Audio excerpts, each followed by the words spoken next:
Cam Cox and Lena Washington are at Chase Field as the D-backs are getting set to open up a series against Cincinnati. That's right, and guys, this has been a pretty eventful week for the team, to say the least. Yeah, eventful is a good way to put this week. But you know what, Caribe and Mark, it feels great to be back home. It's great to see the D-backs right in the thick of a playoff race. Once again, just one game back of that wild card spot, opening up a series tonight at home against the Reds. Right here on 12 News, and joining us right now is D-backs outfielder Jordan Lawlar, back with the team, finally healthy. Jordan, it's good to see you. Yeah, happy to be here and happy to be back with the boys. All right, so take us through it. How tough was it to battle multiple injuries this year? First the hamstring, and then you get hit on the wrist, and then you miss time with that. But welcome back. It's good to see you again. 2 months away. For sure. Yeah, and then the first stint too as well. So really you just do everything you can do to get back and to be with these boys. And really that's what you miss the most, is just being able to compete with the guys, getting to the next guy, and just those moments that are unforgettable. Yeah, how frustrating was it? Because we talked to you in the spring, and you had such a great spring adapting there in the outfield. There's a lot of hope and excitement, and then to be derailed twice. How did you battle that? You just kind of wake up, get through it, and then just use each day to get better at that craft. So being in rehab, you have a little bit more one-on-one time, and and you kind of build your own schedules. So I'm able to go out there with guys like Borges and Melhuse and just kind of work on the swing, work on the outfield reads, and kind of keep building. You're a positive person. So what did you do? Did you keep the positivity, or what did you do to keep your spirits up?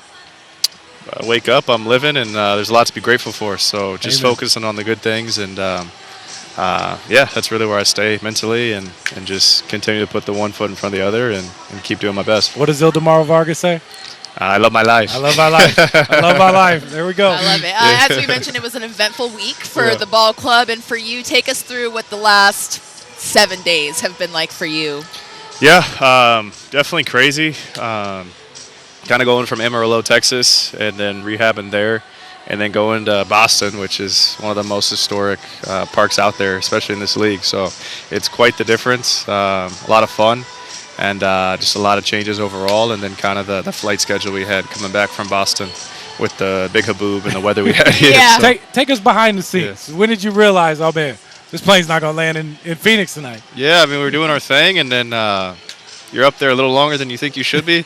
Circling. You feel a couple circles. Cloud. Yeah, exactly right. You feel a couple of those turns coming.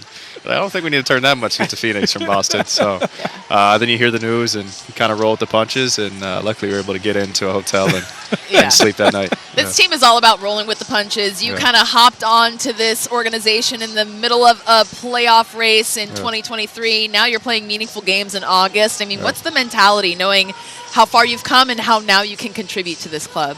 Yeah, I mean, it's kind of the similar mindset as 23 as I remember it, of you're right in the thick of it, and all that matters is this next day, and how can we each contribute individually to the team, and just play winning baseball, compete, be aggressive, put pressure on the defenses, and just do what we do, play D-backs baseball. Yeah. Jordan, it sounds like Cattell is going to talk to the team at some point. Looking forward to hearing from him. I love Cattell. Cattell's my guy. He's always taking care of me, so I've got nothing but love for him and flowers.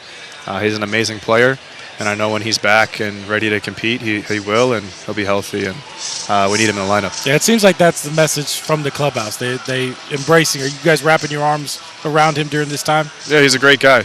We love him, and again, we're all there for him, and whenever he's ready to come back and whatever it is, he'll be ready, and we'll be ready to embrace him. We know it's a band of brothers, and right now there's no better place to be than in this clubhouse competing for a postseason berth. And Jordan, we're happy to have you back in the clubhouse, back healthy. And you know what? Major League Baseball players, they got travel troubles too, just like the rest of us. They're just like us. Just like us. Right, eating Chick-fil-A on the plane probably, right? It was Chick-fil-A. I know. Jordan Lawlar here on set with us. Jordan, thanks a lot. Coming up later in the show, we'll chat with manager Torey Lavello. Guys, back to you. All right, and hopefully the D-backs will take that momentum of winning that extra innings game against the Red Sox and carry it right into the weekend. Sometimes one game can change everything. Yeah, it's biggest win of the year. It's great to see. All right, guys, thanks a lot.